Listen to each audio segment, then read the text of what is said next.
Recording in progress.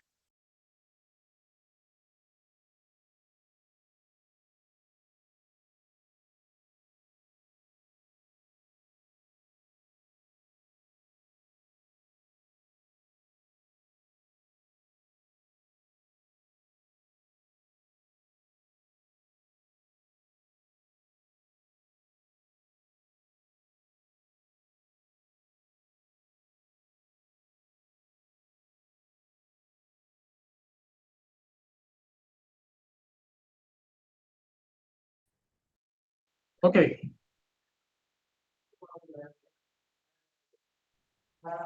Good evening. Can you hear me? Can you see me?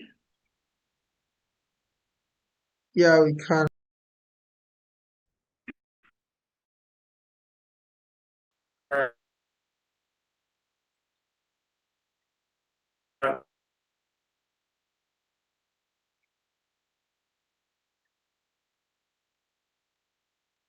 Maybe other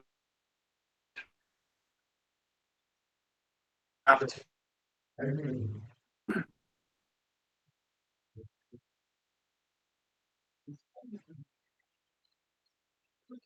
you join the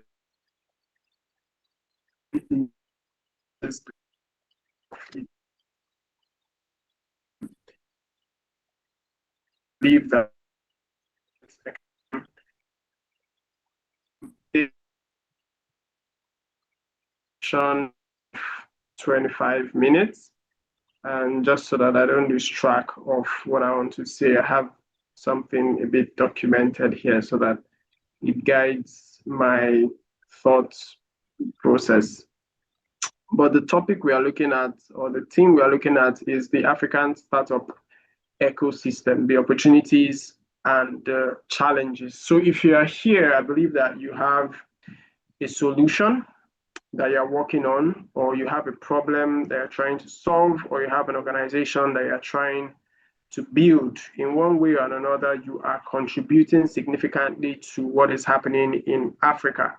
And Africa is the next frontier, like people say, but many of us still don't understand what that means. What that means is that the kind of wealth that you can generate in the UK, in Europe, and in America cannot be compared with the kind of wealth you can generate in Africa. That's the absolute truth.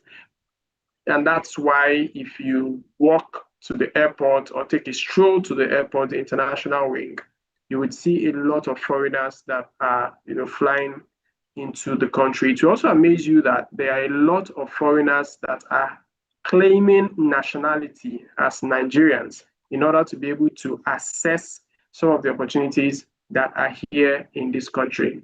It's amazing that we as Nigerians do not see some of those opportunities, but the foreigners, those that have been in Europe, the US, Asia, and all those other places, can literally spot these opportunities while we are still, doubting ourselves. And it's not our fault. It's a thing of the mind.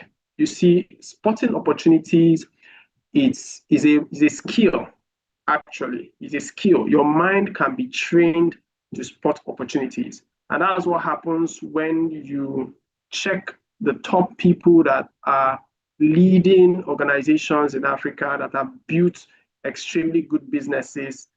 You can just do your review or do your study. There are many of them that studied outside Nigeria. And it's not because they really studied outside Nigeria that's the issue. It's the fact that there's a mindset that helps you spot opportunities. So each time they travel out, study, spend some time there, by the time they get back, they've been hardwired to spot opportunities. The thing that you don't get to do in Nigeria. Nigeria is designed to make you see problems, to make you complain, to make you call out failures. Meanwhile, the other side, first world countries are designed to train your mind to see opportunities. So if you check people that are leading or running or that have founded very successful companies, a good number of them have some kind of contact with the first world nations. And that's because there is a curriculum, there is a mindset that supports opportunities. And Africa is littered with opportunities everywhere, literally everywhere. If you doubt me, you can take a walk to the expensive part of town, whichever that happens to be for you. It could be in Lagos, could be, if it's in Lagos, you're talking about Ikoyi, you're talking about Banana Island. If it's in Abuja, you're talking about Ritama, you're talking about those CBD areas. And look at the people that are driving the most exotic cars. Look at the people that are driving, that are living large. You realize that and to see opportunities. You must rewire your mind to see opportunities. So just to, like I said, I have a note here, so I don't digress too much because I think I'm getting a bit passionate about what I'm saying. So if you have checked the statistics of Africa, you realize that we have a lot of young people. And even though that's a problem, but it's also an opportunity. It means that we have the capable hands to be able to do work, to be able to go to work, go to the factories, I'm using factories because that's something that happened before, till the ground, go into farming. You have people that are within the age of working. And that means if you are able to set up a solution that needs people to work, you are not going to lack people to work.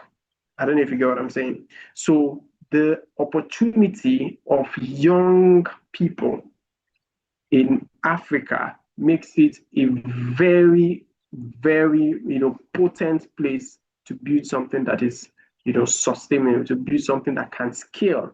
If you are on your phone right now, you realize that to overtake some set of people, you need to find a way to spend less money to get the most results. So you have those apps on your phone, right? So, and we have a number of young people who want to, be innovative, they want to be productive, they want to cause a change, they want to do something fantastic.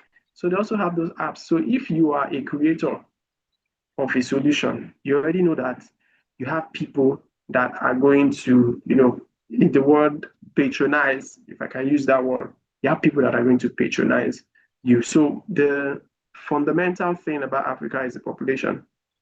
The population is our biggest opportunity. The population is our biggest opportunity. Take a on the road. Sometimes when I'm traveling, I pass new areas and I look at those areas, places I've not been to before, and I'm seeing hundreds of people. And when I see hundreds of people, I'm thinking about something.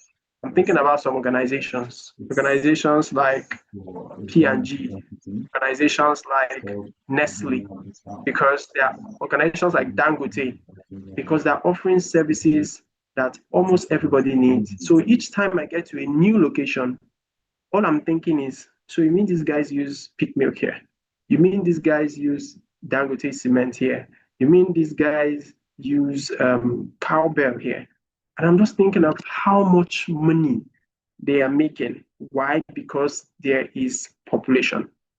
Because there is population. So as a young person, there is opportunity for you to create an amazing startup. All you have to do is find the right solution and find the right niche where you need to be. I would go a step further and give an example of a friend of mine, which I've spoken about a couple of times, who founded what we call Cowrie Card.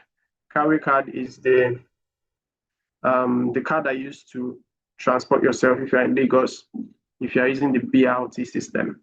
And how did he start? He started as he just had a keen interest for NFID, and he was just practicing until he realized that he could deploy that same solution to a real sector. And what is that real sector? Transportation. I'm going somewhere, transportation. So he took the NFID solution and integrated it into transportation, right? That is solving a real problem. So every day people go out to work, they are using his service. Every day people are going to the market, they are using his service. Every day people are going on a trip, they're using his service. Why? Because he's applying his solution to a real sector, not just designing, not just creating something, but creating something that solves problem in the life of everyday people. So you must be able to define the niche where you are. Yes, we have a lot of people. You have the population, you have young people, but you must be able to define what's your niche, which area is trying to solve a problem.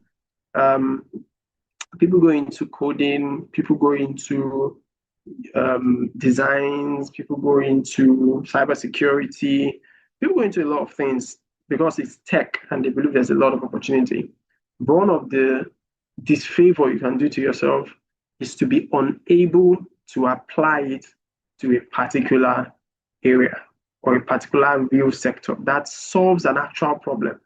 If you don't solve a problem, if you just know how to code, you're just coding. I mean, that does not bring the big bucks. You don't build $1 billion company like that. You don't build $1 million company like that because you have to be solving something. You have to be solving a problem. You have to be solving a problem. You know, recently I got to find out that in the US, the way you have your bank app and you can just transfer, you know, you dial the other person's account number and transfer, and the money moves from here to here, you know, in split seconds. It actually doesn't work like that a lot in the US. That's why they have PayPal. That's why they have Zelle. That's why they have some of all these other applications that help with transfers because it's not that easy over there. So imagine we being able to do it. We have the mindset, we have the strength, we have the people, we have the innovation. So it's not easy over there, but it's easy here. We can do it. And that's fintech. So banks came to Nigeria and they're able to establish something that, you know, is not really popular in the developed world. You don't. You build the first one. When you build, then you begin to branch and diversify. If you are starting something in manufacturing and you're starting something in technology and you're starting something in healthcare, all at the same time, it's very easy to lose focus. That's number one. Number two, you are spreading your capital too thin. It takes a lot of effort, investment, funding, resources to build one business. It takes a lot to build one business. So if you are trying to build 2, 3 at the same time, you are spreading yourself too thin. That's the truth. So you should be able to define your niche. Do you want to go into fintech? Do you want to go into agriculture? Do you want to solve a problem in healthcare?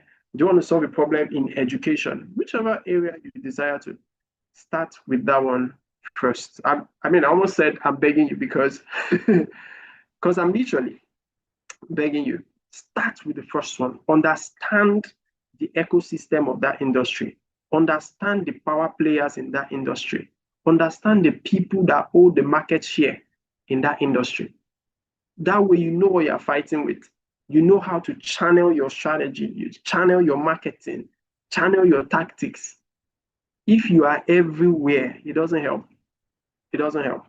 It doesn't help. So define your industry.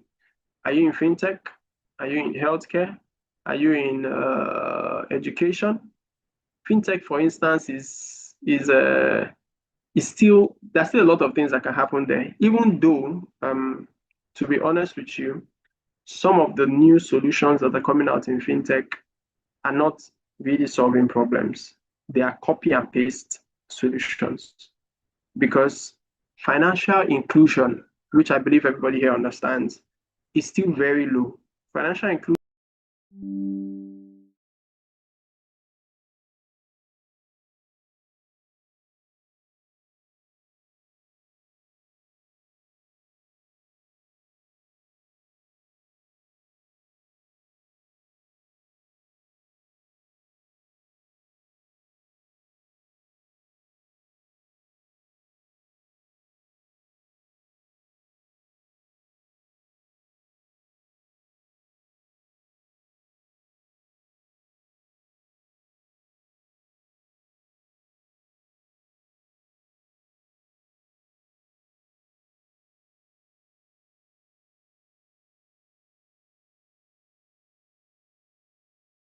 you are able to focus in those areas, able to find the key elements that help you to drive the growth Recording and in success progress. there. Let me not dwell too much on that. Let me just move forward. So this talks supposed to focus on opportunities and challenges. I would just like to address challenges in the next few minutes that I have here. One of the major challenges that startups face is funding. Funding is number one. You can't escape it. You must face it. And how do you overcome funding? The fastest way to do it is bootstrapping. Bootstrapping is you are using your own money or money you've saved to, push the business. If you're not using your own money, you could use the money of the business. Maybe you started, made the first sale, and then you replow it back into the business. However, you have the option of getting investors. There are people that are looking for bright minds, people that have great solutions. They just want to give them money. I'm telling you, they have $100,000 sitting somewhere looking for somebody that has sense that they're going to give the money to. But what you need to do is to prove that your solution can actually solve a problem. And that's where many people fall short. You want somebody to give you $100,000, but you can't prove that this thing is going to work. So there's something called proof of concept. Proof of concept means that you're trying to prove that the concept you have is valuable, right? So what you do is you find a way to ensure that you can prove it, either by doing it for one person or doing it for one community or doing it for yourself.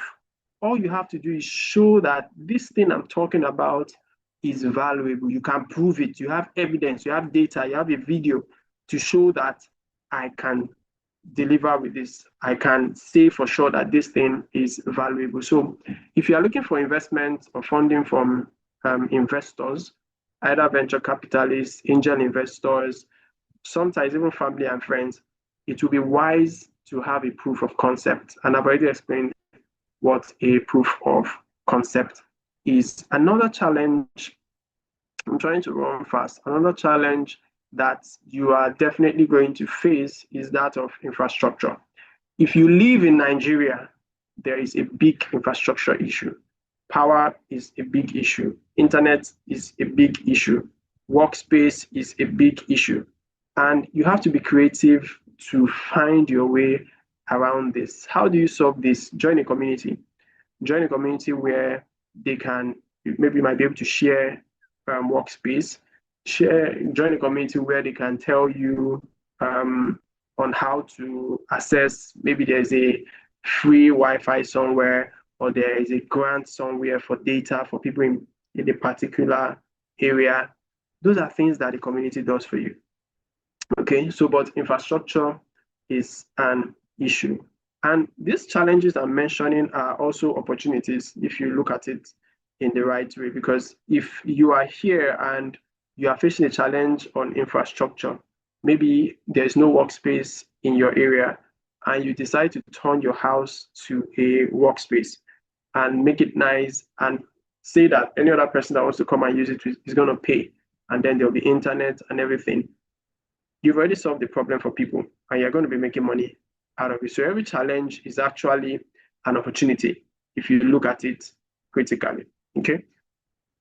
So, and then lastly is the market readiness. There's something that we talk about in business strategy, and it's called educating the market. So for every idea you get, you must be careful that you are not the first person. If you don't have enough fund right now, they are not the first person educating the market about it. Because if you spend your money educating the market, someone with more money is going to take advantage of the educated customer. I don't know if that makes sense for you. If you are releasing a new solution and your customers or the audience that you're speaking to do not understand that solution, one of the first things you should do is to educate the audience that this solution is valuable. You are going to need this. It can change your life. It can change your business. But the problem with that is to educate the audience is expensive. It means that your content are educative content and you can't be selling at that point. So if you burn your money educating the audience, someone else will bring the product that the educated audience are going to buy. And at that point, you don't have money for marketing because you spent your money on educating. I don't know if that makes sense. So you must be careful to study the market to know if the market is ready for the solution you are bringing. Okay? So there are people that have great solutions, but will never release it because the market is not ready. They will wait for the market to be ready and then they will strike. And then people are buying their products, buying their services from everywhere. But someone else educated that audience. Someone else taught the audience that this is valuable. Oh, 5 reasons why you should do this, 7 reasons why you should do this. They even hosted this. I think I have about 4 things that should be your takeaways from this. The first thing I would say is please start with a problem that you want to solve. Don't start with, there's nothing wrong with passion, but start with a problem that I want to solve. Because you can be solving a problem and be making a lot of money, but you might not have a company because you are solving a problem that is affecting people, right? So start with a problem that you really want to solve. Number two is to build something that users can use easily. Remember that we are in a mobile economy, right? A digital economy.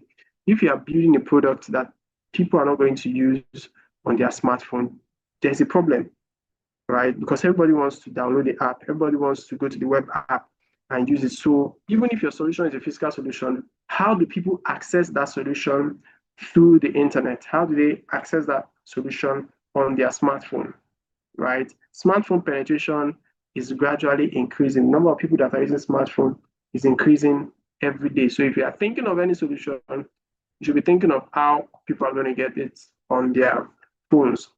The next thing I would say is do not focus too much on revenue. If you focus too much on revenue, you might lose many of your clients at the early stage of your business. Focus on solutions. Focus on solutions. And I'm going to wrap up there. So thank you very much. I'm going to open the floor. If there's any question, I can take it before we go. Thank you so much, everyone. Thank you.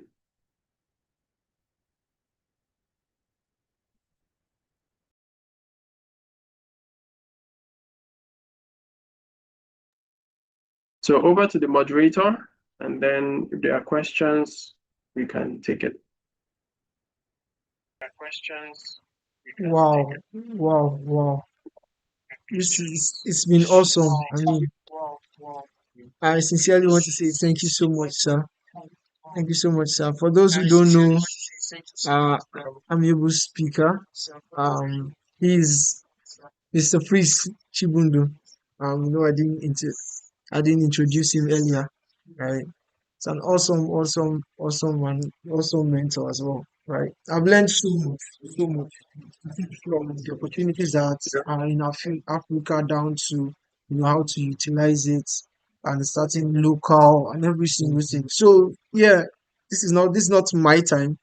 It's for you that has the questions. So if you have a question, you can put that.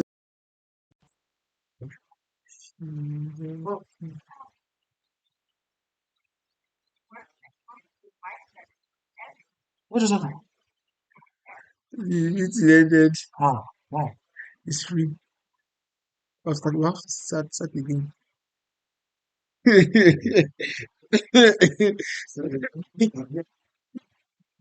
Yeah, it's 40 minutes now, guy. This thing is shooting.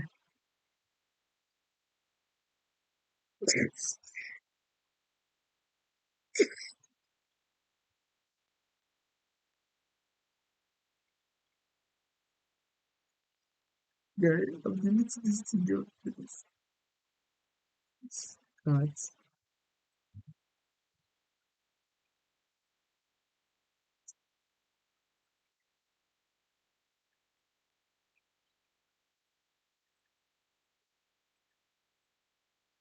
Okay, sorry for the break in transmission. We're using the version, so these breaks may happen from time to time. So yes, please, if you have questions, I see some questions coming in on YouTube. I'm going to read those. Recording in progress. I'm going to read those ones out while we wait for um other questions that come from Zoom. Right here we are. So the first question is for you. I'll read it out here right now. Okay. So the question here, it says, in experience, what's the biggest mistake first time founders make when trying to identify a problem to solve? Because a lot of times, all right, The they biggest think they have something, but I mean, they end up making a mistake in the end. So what's the biggest problem? Biggest mistake actually? biggest mistake that who makes? The startup founders, first time Okay. startups. So many times one of the mistakes that they make, or most of the time, the mistake is that they don't confirm from customers what the exact problem is. Startups can be keen on a particular idea. Like I said, for fintechs, for instance, there are a lot of fintechs that are coming up now. They are doing the same thing that other fintechs are doing because for some weird reason, they're going to be able to raise money because that's where many venture capitalists are pouring in money. But it's not solving any unique problem. Customers are already using somewhere else. So that's so I use the word ginger or that craze for a particular solution that is out there is what they pursue. They don't go back to inquire from customers the exact thing that customers are looking for, the exact solution or problem that they are trying to solve. So they just be like, oh, everybody is in fintech. Hey, let's do the next big thing. Let's make one or two adjustments. That shouldn't be what you're doing. You should be solving real problems. And that's why at a stage they realize they can't raise money anymore because their burn rate is the rate at which you are spending money, right, is larger than the revenue. So in order to keep up with what they are doing, they are burning a lot of money, but they are not able to get back a lot of money because people out there, that's not what they are really looking for, right? So I think pursuing, I can use shiny object, is the biggest mistake actually. They don't focus on the real problem. They focus on the shiny things and just go around doing that. Okay, sir. I believe that answers the question of this person. The second one I have here is, what advice do you have for someone who has too many ideas and can't choose one? They have too many ideas. They want to be the Bill Gates of the whole world, but they just don't know their Yeah. Microsoft yet.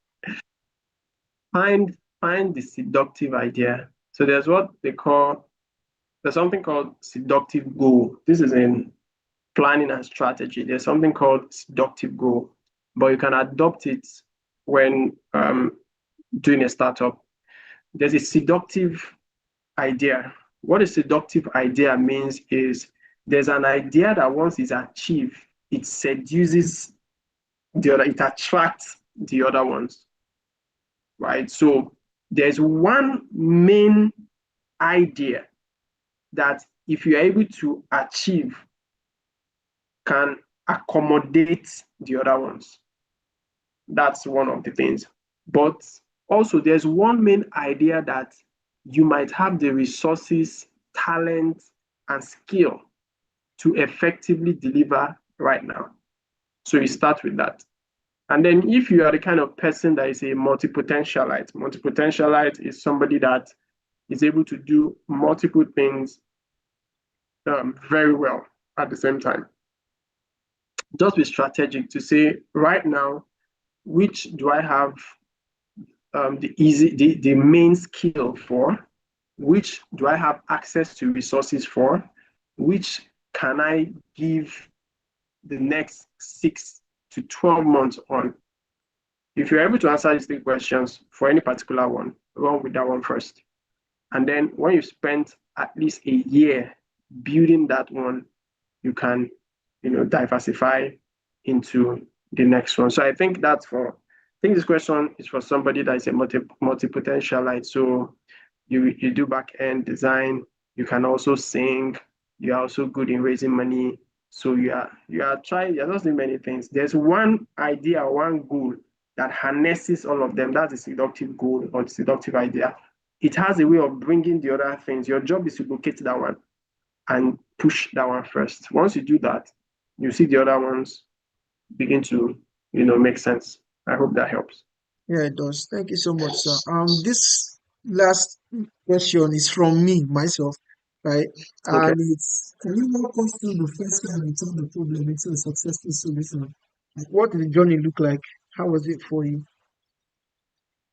Okay. This is your question. Yeah, Mike. Okay. Okay. So can you walk us through the first time you turned a problem into a solution? What did that journey look like? Okay, so the first time would be, the first time is a long time ago, funny enough. I was not even grown up. If it's the first time you're asking of. So, and I'll tell you the first one. The first one was, so I really started business when I was in secondary school. And we'll go to school and there's nowhere to get drinks in school. So my parents used to run a beverage distribution partnership company. So they were suppliers for Nigerian breweries.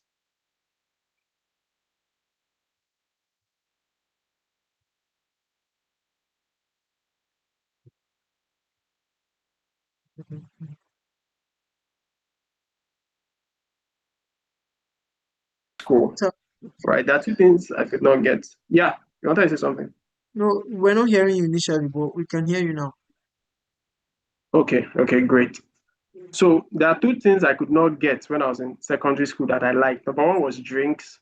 Number two was chocomilo. This was secondary school. And because I could not get it, my parents had a distribution company like that. So when I'm going in the morning, I would just take a bottle of drink because I had a problem. I didn't know where to buy. So I rather take from home and go to school.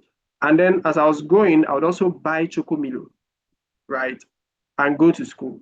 But on getting to the school, I was not the only one that was going through. I would say is was starting my printing business. I noticed that so when you print, there's some prints you see, maybe some invitation card,